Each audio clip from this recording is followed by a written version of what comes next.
For this example, we're going to be finding the equation of a line containing the point 1/3, 4, and it's perpendicular to the equation 2x plus 3y equals 4.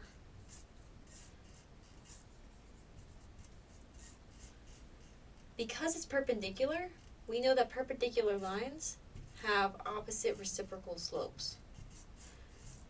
So if we can figure out the slope of this line, we know the slope of this line. But in order to find the slope of this line, we have to put this in y equals mx plus b form.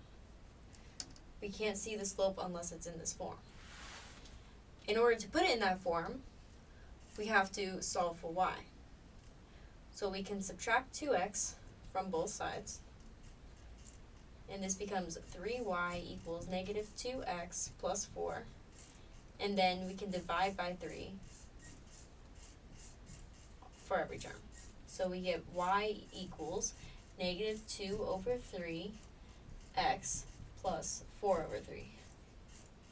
Now our slope of this line should be negative 2 over 3 because that's our m.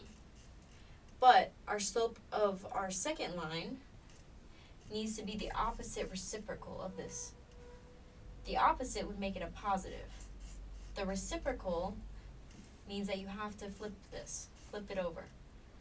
And that would be 3 over 2. So our new slope is positive 3 over 2. And our point, our x1 and our y1, is 1/3, 4. Now that we have our slope and our point, we can use point-slope form. Y minus y1 equals m times x minus x1. Y minus our y1 is 4.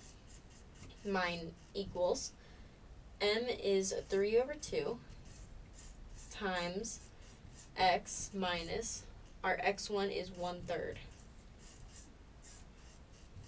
So now we need to distribute this 3 over 2 inside.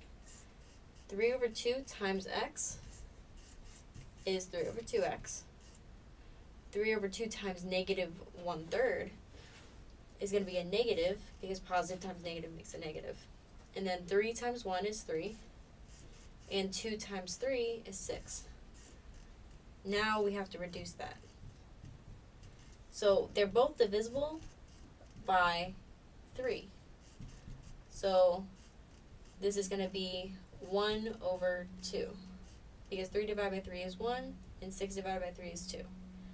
Now to isolate y, we have to add 4 to both sides. I'm going to make this 4 over 1. Now, to add these two fractions, they have to have common denominators.